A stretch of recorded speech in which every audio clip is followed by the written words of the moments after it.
Modi government के union minister Jatinder Singh ने UK में एक स्टेटमेंट दी है जिसमें उन्होंने ये बोला है कि हम कश्मीर को लेकर अपनी पॉलिसी को, अपने एजेंडे को रीन्यू करेंगे और जैसे हमने आर्टिकल 370 हटाया वैसे ही पाकिस्तान साइड कश्मीर को भी इंडिया का हिस्सा बनाएंगे। और जम्मू कश्मीर का वो हिस्सा जो इतने वर्षों के बाद भी पाकिस्तान के गैर कानूनी कब्जे में है, उसे किस तरह से पुनः भारत में सम्मिलित किया जाए। ये जो शर्त है कि कश्मीर के मामले को हल किया जाए और जब तक वो हल नहीं होगा तब तक मुज़ाकरात शुरू नहीं हो सकते, कि ये एक बहुत ही सीरियस मामला है और अब इस नैच पे पहुंच गया है कि कुछ भी हो सकता है। इसी बीच एक बड़ी खबर यह है कि केंद्रीय मंत्री जितेंद्र सिंह ने बड़ा बयान दिया, कहा कि पाकिस्तान के कब्जे वाले जम्मू कश्मीर यानी पीओके को फिर से हासिल करना है और इसे भारत का हिस्सा बनाना सरकार के एजेंडे में है। G20 की मीटिंग हो रही है, अब वो उनकी नजर क्या पाकिस्तान साइड कश्मीर पे है? तो मैं ये समझता हूँ कि ये मामला अभी हमारे हाथ से निकल गया है। मुल्क मैडम शेख, भीख मांगना, सदके के भीख मांगना वो जायज है, अमन की भीख मांगना नाजायज है। कि इंडिया के साथ ताल्लुकात की नॉर्मलाइजेशन के लिए पाकिस्तान के शराइत क्या हैं? पाकिस्तान की शराइत ये हैं कि इंटरनेशनल लॉ को माना जाए। पाकिस्तान की शराइत ये हैं कि सिक्योरिटी काउंसिल की रेजोल्यूशंस जो के हैं वो एक रियलिटी है। कि हमने 75 साल सिर्फ नारे लगाए किया कुछ नहीं, देखे ना अभी नहीं बात करते। हम ये टपक के आते थे, ओ कश्मीर फरोश, ओ कश्मीर बेच दिया, ओ जुल्मो सितम, और नरेंद्र के मोदी के दोस्त। हम कुछ नहीं करना चाहते कश्मीर के लिए, हम सिर्फ कश्मीर के नाम पर खाना चाह रहे हैं और वो खा रहे हैं सारे बैठे जिन का भी दौलत। 1994 में सर्व समिति से ये प्रस्ताव पारित किया गया था, भारत सरकार की ओर से प्रस्ताव लाया गया था जब सरकार नरसिम्हा राव जी की थी संसद में, कि यदि कोई पाकिस्तान और हिंदुस्तान के बीच में कोई विषय है तो वो मात्र इतना कि जो जम्मू कश्मीर का वो हिस्सा जो इतने वर्षों के बाद भी पाकिस्तान के गैर कानूनी कब्जे में है, उसे किस तरह से पुनः भारत में सम्मिलित किया जाए। क्या पाकिस्तान को मुज़ाकरात की पेशकश करनी चाहिए? और भट्टी साहब आपसे मैं शुरू करूंगी इसी सवाल के साथ कि क्या ये जो शर्त है कि कश्मीर के मामले को हल किया जाए और जब तक वो हल नहीं होगा तब तक मुज़ाकरात शुरू नहीं हो सकते, ये दुरुस्त बात है? मैडम शेख, एक तो हमारे यहाँ हर मामले पे सस्ती और 2 नंबर किस्म की सियासत बड़ी ज़रूरी हो जाती है। कल इमरान खान कोई बात करता था तो ये टपक के आते थे, ओ कश्मीर फरोश, ओ कश्मीर बेच दिया, ओ जुल्मो सितम, और नरेंद्र के मोदी के दोस्त। और कल आप पीपल्स पार्टी और नून लीग आपस में भी कहा करते थे मोदी तेरा यार तो फलाना तो फलाना। मुल्क मैडम शेख, भीख मांगना, सदके के भीख मांगना वो जायज़ है, अमन की भीख मांगना नाजायज़ है।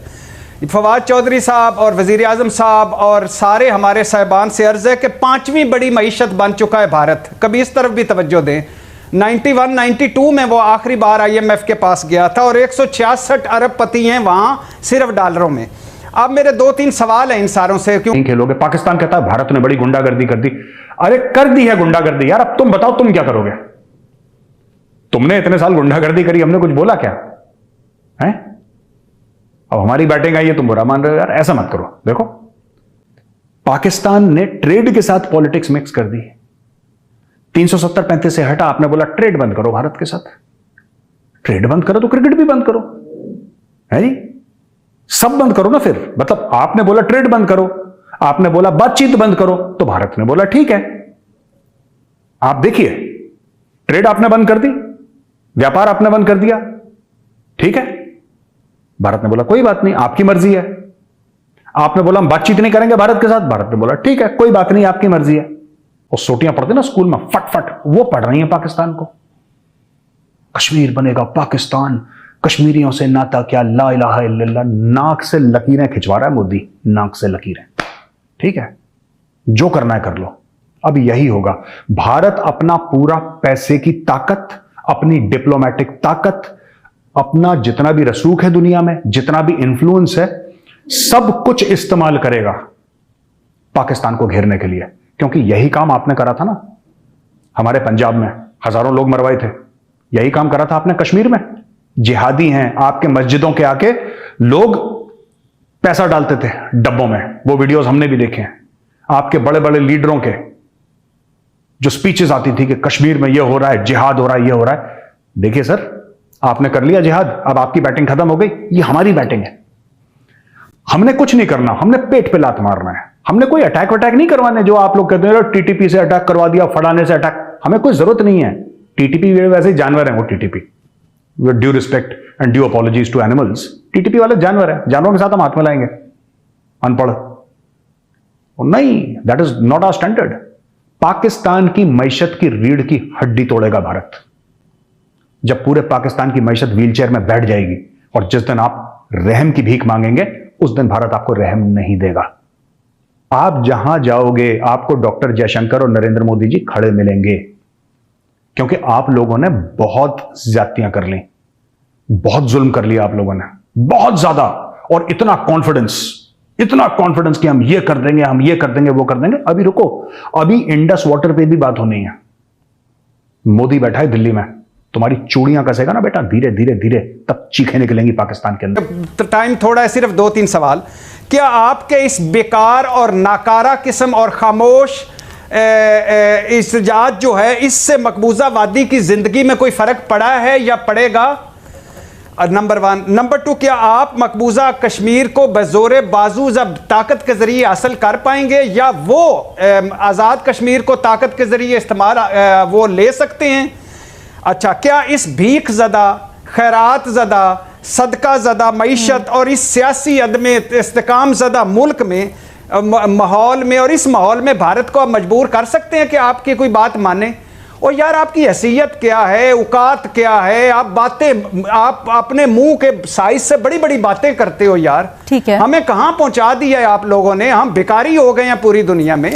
बात यह मैडम शेख, वो आपका एक आखिरी जुमला कि वो आपका पड़ोसी है। हाँ। मकबूजा कश्मीर, अगर आपके इस चुप रहने से मकबूजा कश्मीर की जिंदगी में कोई फर्क पड़ता है तो 100 बिस्मिल्लाह पढ़ें, लेकिन अगर नहीं पड़ता तो कोई करें, कोई उनसे मुज़ाकरात करें, टेबल पे आए, इल्म की बात करें, सनत की बात करें, तिजारत की बात करें, कुछ आगे बढ़ें। ये क्या है, हार मार दे। शहबाज शरीफ भी डर गया फवाद चौधरी के बयान से, फवाद चौधरी को भी याद आ गया अपने दौर में। भट्टी साहब कहते हैं कि मसला कश्मीर को मशरूत नहीं करना चाहिए मुज़ाकरात के साथ। मुज़ाकरात जनरली शुरू तो करें, उसके बाद आगे देखें क्या होता है। मिनिस्टर ने स्टेटमेंट दिया, उन्होंने वो पास्ट की भी बात किया। उन्होंने कहा कि अगर जवाहरलाल नेहरू चाहते, वो उस टाइम पे ही, जैसे सरदार पटेल जो उस टाइम के उनके होम मिनिस्टर थे, तो वो अगर इस तरीके से ध्यान देते जैसे दूसरी स्टेट प्रिंसिपल स्टेट के ऊपर ध्यान दिया, तो शायद कश्मीर का इशू आता ही ना। और आज हम इस तरीके से हर बात पे कभी बिलावल साहब की तरफ से, कभी वहां से स्टेटमेंट ना जाती, मतलब उस टाइम पे ये इशू क्रिएट ही ना किया जाता बोले। लेकिन वो थे ही नहीं, वो तो चाहते थे कि वो रूल एंड राइट, इनको आपस में लड़ते रहे, गोरे चाहते। तो उसके बाद इन्होंने भी कभी कोई जो है ना बोल्ड स्टेप नहीं उठाया ना उनकी तरफ से, ना इनकी तरफ से। कश्मीर का इशू रहे, हमारा असला बेहतर है।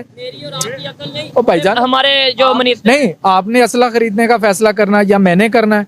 हम तो वोट दे के चंद लोगों को ऊपर ले आते हैं, उसके बाद फैसले वो करते हैं। जब वोट चाहे होता है उनका माइंड कुछ और होता है, आवाम को कुछ और है। जब ऊपर चले जाते हैं फैसले कुछ और लोग करते हैं। फिर ठीक हो गया। बस आप बात करें, गोरे तो अब तक हमारे उसमें पॉलिटिक्स में उसमें है, आज तक मुसल्लित है। अभी भी होते हैं, कोई फायदा होता है, जो साइफर जो आ रहा है वहां से आ रहा है, या कोई चीज हो रही है, तो अभी इन्वॉल्व है ना। ये सोच कैसे बदलेगी? मतलब ये हमारी कमजोरी है, हमारा वीक पॉइंट है ना। कि देखें, मैं जानता भी हूँ इस बात को कि भाई आज भी अगर गवर्नमेंट पाकिस्तान में चलिए, कहीं ना कहीं इंटरनेशनल पावर का हाथ है, लेकिन हम ये जानते हुए भी क्यों, मतलब हम मुख्ताज हैं, उनके गुलाम हैं उनके, क्यों हम उनकी बात मानते हैं, क्यों हम दुश्मनियां पाल रहे हैं? उसमें सर, या कहीं पैसों का, डॉलरों का चक्कर, बस यही चक्कर है। सारा हिसाब ही है, करना लिया हुआ है ऑब्वियसली। कैसे, जब आपने किसी से पैसे लिए हो, आप उसके खिलाफ कैसे बोल सकते हैं?